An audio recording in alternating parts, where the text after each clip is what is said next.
Hi, and welcome back to Everyone Has a Story, even if they are dead. This story is so fascinating, and it's also long.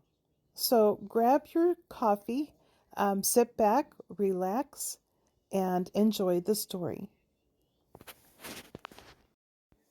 The headstones that you are looking at right now have been deemed as the most creepiest headstones in St. Louis, Missouri. However, there is a story behind these headstones, and I wanted to share it with you. This headstone belongs to Julia Olivia Morrison. She died at the age of 1 from whooping cough, from what I could see from death records. This is her half-brother, J.L.D.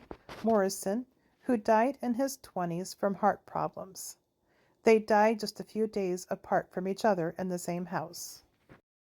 This is their son, John Sarpy Morrison, who passed away at the age of 6. However, I was not able to locate a death record, so I do not know what he died from.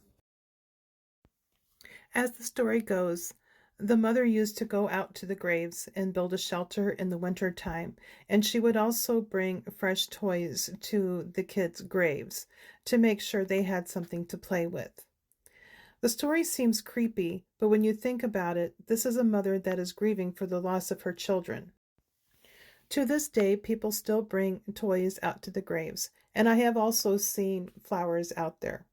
In fact, when we were out there just recently and was taking these pictures, there were Christmas flowers out there. Now, this could also be family members that are doing this, that are carrying on that tradition, but I think people in St. Louis, Missouri know the story behind these headstones, and they carry on that tradition for the mom.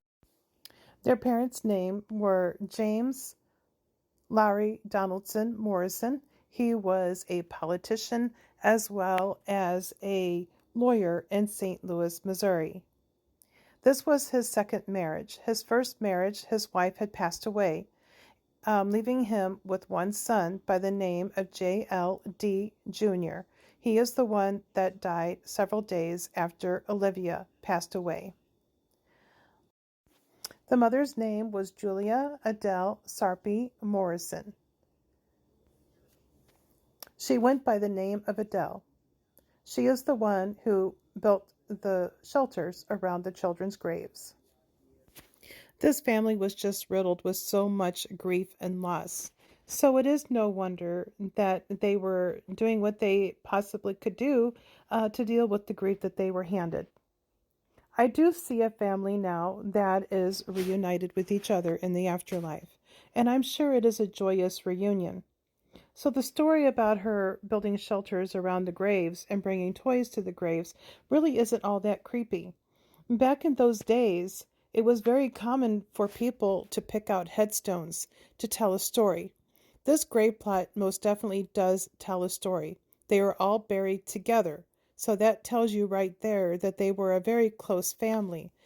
Also, back in those days, it was also very common for families to go to church, and then after church, if it's a nice day, they would take a picnic out into the cemetery and visit the graves as well as have a picnic there.